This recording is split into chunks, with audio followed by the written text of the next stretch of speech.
Good morning students, Social Science 6th standard.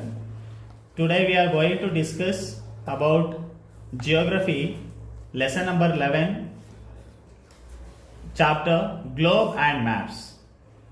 Let us understand about the importance and uses of globe, understanding the types, maps and the essential components of map making, and in interpreting the uses geographical signs, symbols on the maps, mastering the art of map reading. Now first let us discuss about globe. In this chapter, globe. What is globe? First question arises, what is globe? So my dear children, all of you see, look at the globe. Okay, this is globe. It is the true model of the earth. Okay, it represents the true model of the earth. So the shape of the earth is geode or spherical. In the last class you have understood about that the globe represents the true model of the earth. Okay, so now that is the shape of the earth. Okay, geode. So it represents globe.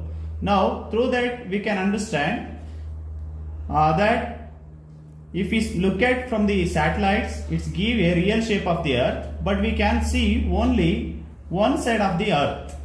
It means from the satellite we can see and we can understand the full shape of the earth, but if we rotate we can see only side. We can rotate only sidewise and we can understand only the continents which are located only in the sides. Especially you can understand South America, and if we rotate only sideways we can understand Australia.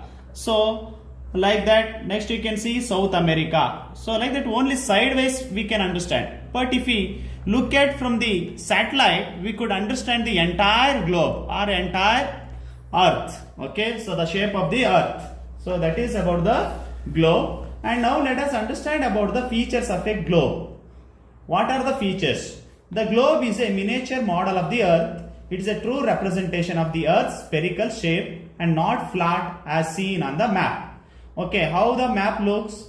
Map looks flat, but this looks spherical. Okay, and at the same time you can understand, besides it gives us information about many features of the earth, it is a simple teaching learning aid. Okay, so whenever we teach about the globe or when we teach about the earth, we show globe as a model. Okay, so through that we can understand easily what is the shape of the earth. Okay, and also we can understand how many continents are there and water bodies. Okay, so then now let us understand about the uses of a globe. So now the globe is useful to know the shape of the earth. First point already I have understood. Through that we can understand the shape of the earth. Second, it helps us to understand the position and size of the continents, oceans and seas. So yes, it helps us to understand the position. Okay, where exactly the continents are located, oceans are there, seas are located. Next, the lines of latitude and longitude on the globe helps us to locate places, political boundaries. So now you can look at that in this longitude line. This is called latitude lines. Okay, an imaginary line which is drawn from east to west, we can say. But okay, this is latitude lines. Okay, and these lines, the lines which are drawn from north to south, these imaginary lines are known as longitudinal lines. Okay, understood? So it helps us to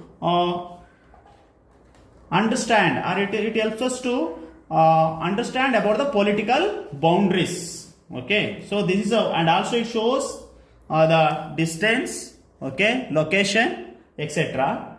Okay, and a good globe helps us to understand the inclination of the axis movements of the earth, rotation and revolution. Now you can see, you can understand, this is the earth. Rotation means the earth rotates on its own axis. Okay, this is called axis. Okay, it rotates in its own axis. Through this what will happen? Day and night occurs. Whereas the earth revolves around the sun. example, you just imagine this is the sun, here sun is located, so the earth revolve around the sun, so that is known as revolution, which takes 365 days. Okay, it takes 1 year. Okay, day and night happens because of the rotation, and seasons occurs due to the revolution. Okay, understood, my dear students? Now let us understand about the globe. One more point, it gives us general information about the geographical features such as mountains, plateaus, plains, deserts, islands and rivers. Physical features means, so on the land surface which we can see mountains, plateaus, plains, desert, island and rivers. Okay, that's why we can see especially in the physical features map we could identify this all the pictures. Okay, so that is plateaus, plains, deserts, islands will be mentioned on the map. Okay, so like that globe also gives general information about the plateaus, plains and islands and rivers. Now let us discuss about maps. Okay, so now the globe can give us only very general information about the earth, but maps are very essential to get detailed information of a place, state or a country, and also about the other geographical features. Okay, it means maps will give complete information about the physical features and state, boundaries, countries and everything. But what is the difference we could see from map and globe? On the globe we can see only continents and some of the country will be mentioned. But whereas in the map we can see detailed things about especially political boundaries and at the same time places, okay, and states, districts, everything will be mentioned. Okay, so that is about the maps. Now a diagrammatic representation of the whole earth or a part of it on a flat surface according to scale is called a map. You know that the shape of the map is actually, it is a flat, it has a flat surface. Okay, so it represents the whole earth or a part of it. Okay, so it represents the whole earth or it is just a part of it. Example, you can say that Indian country, it is only one part of the earth, so that's why we can say that Indian map we can see. So that is according to scale is called map. Okay, now the science and art of map making is known as cartography. Okay, so the people, those who make map, those who study about map and the learning about the map making is known as cartography. Okay, now the collection of various types of maps bound as book is known as atlas. You know that many maps are bound together. Okay, so that is known as atlas. So everyone will be having atlas. Okay, so many countries maps will be bound together, that is known as atlas. Now types of maps. On the basis of scale and purpose, maps can be classified as follows. Maps based on the scale. It means there are two types of maps based on scale. One is large scale map, another one is small scale maps. Large scale maps means it is divided into again two types. One is cadastral maps and topographical maps. What is the difference between cadastral and topographical maps?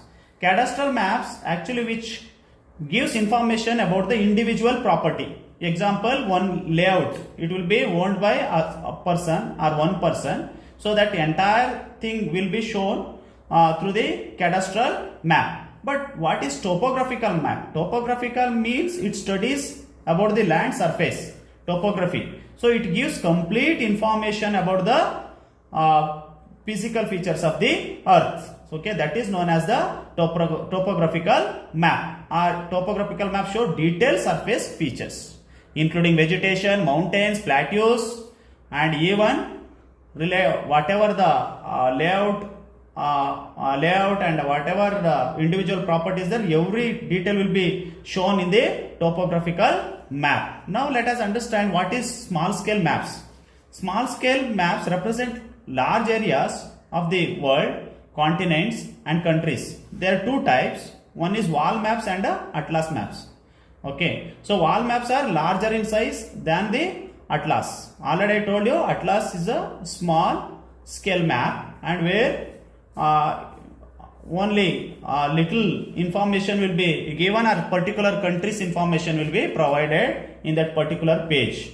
But whereas at the same time you can see, but comparatively atlas, but wall maps are larger, so that will be used as a teaching aid in the class. Okay, so it also tells about the important features of the political divisions, physical features, etc. Now the maps in the atlas are smaller in size, but they also give some information. Even though atlas is small, so they also give some information. Now let us discuss about maps based on purpose. Physical map, political maps, and distribution maps. Physical map already I told you, which detailed or which tells about the physical features of the physical features, especially mountains, plateaus, plains, and rivers. Political maps, which gives information about the countries and their location and area as well as continents. Now distribution of maps means it contains the features of such as temperature, rainfall, population, soils, natural vegetation, crops, mineral industries, railway, roads, waterways. So this all will be included in the distribution maps. Now what is components of map now? So the basic components of a good map are title, scale, latitudes and longitudes, direction and index. Now let us understand what is title. So every map must have a suitable title which tells us the content of the map. Example, Indian political map or physical features map. Scale is the ratio between the distance, where especially we can which helps us to know the distance between two places. Okay, from what is the distance between Delhi to Bangalore. Okay, so that is the distance that happens because of the longitude and latitudinal line. Okay, so once the grid forms, we can understand the exact location through that. Okay, but here the distance, how it will be mentioned, how it will be measured through the scale. Now example, on the map we have to understand 1 degree is equal to 4 kilometer on the ground level. Okay, so but yeah, the distance between 2 points on the map are closer than the actual distance on the map. How can we understand this? Now example, 4 kilometers I told 1 degree is equal to 4 kilometers. Now example, 2 kilometers is equal to 2 degrees is equal to 8 kilometers. Okay, on the ground level. So in order to understand the distance, so because they cannot draw entire since it is a map is very small, so they cannot draw entire earth or geographical location on the map. So because in order to understand or to help, so this map is drawn. Okay, next, latitudes and longitudes. Already I told you latitude lines and longitude lines, they helps us to understand the location, direction of the places on the map. Okay, so which direction is there, at the same time how much distance. Okay, so it shows the exact location of the place. Next, direction. Map direction is shown by symbol of arrows. Symbol of arrows you can see in this India map is there. So symbol of arrows is located here north. So once we understand the north location, we can easily understand which is east, which is west and which is south. Okay, so it will be drawn like this, and arrow symbol shows towards north. Okay, so south is down, right side is east, and left side is west. Okay, so that is about the direction that we can understand through the arrow mark. Next, index or keys. These keys and index are very, very important. Okay, symbol in order to understand the components and represents of the features shown on a map. Maybe example, colors and symbols are used in the index. Example, green color you can see in that. You can see in this page, green color which shows plains and lowlands, blue color represents water bodies, yellow color represents highlands and hills and lower part of mountains, and this color high mountains, etc. So these are colors, okay, which colors and symbols. Now symbols, let us understand about the symbols. Okay, what are the symbols? Index and key. Water bodies colors are shown. Now symbols, let us understand. So these are the symbols. Okay, symbols are given. So in order to understand the church road, so you can look at the, okay, before sometimes you might have look at the